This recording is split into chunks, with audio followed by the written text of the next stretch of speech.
যিনি শিরকের প্রথা উঠিয়ে দিয়ে সংসদ থেকে যিনি শিরক মুক্ত একটা পরিবেশ তৈরি করেছেন, তিনি হচ্ছেন এদেশের 16 কোটি তৌহিদি মুসলিম মুসলিমা নরনারীদের হৃদয়ের স্পন্দন আল্লামা দেলাওয়ার হোসেন সাঈদী সাহেব।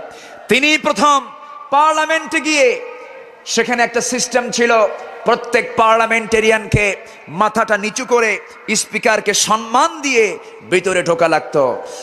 মুহতারাম আল্লামা দেলাওয়ার হোসেন সাঈদী সাহেব তিনি যখন প্রথমবার এমপি হলেন, সংসদে গিয়ে স্পিকারকে লক্ষ্য করে বলছেন, স্পিকার, একজন মানুষ সে তার মস্তককে কোনোদিন কোন মানুষের সামনে অবনত করতে পারবে না, এটা সম্পূর্ণ শিরক, আর যে করবে এটার কারণে সে হয়ে যাবে মুশরিক, আর মুশরিকদের জন্য জান্নাত চিরহারাম, তাকে জাহান্নামে যেতে হবে।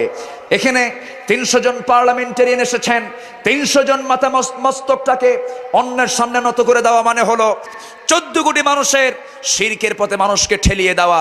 অতএব স্পিকার সাহেব, আপনি এই প্রথাটা উঠিয়ে দেওয়ার ব্যবস্থা করুন।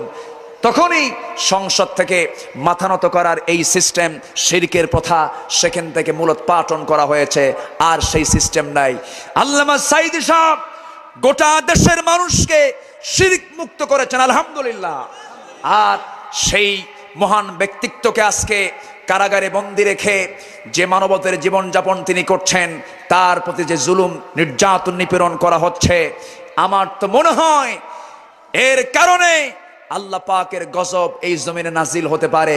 এর জন্য আমাদেরকে, আমার মা বোনেরা যারা এসেছেন, আপনাদেরকেও চোখ কান খোলা রেখে এইগুলোর প্রতিবাদ করতে হবে, প্রতিবাদের ভাষাগুলো তৈরি করতে হবে, প্রয়োজনে মাঠে নামতে হবে।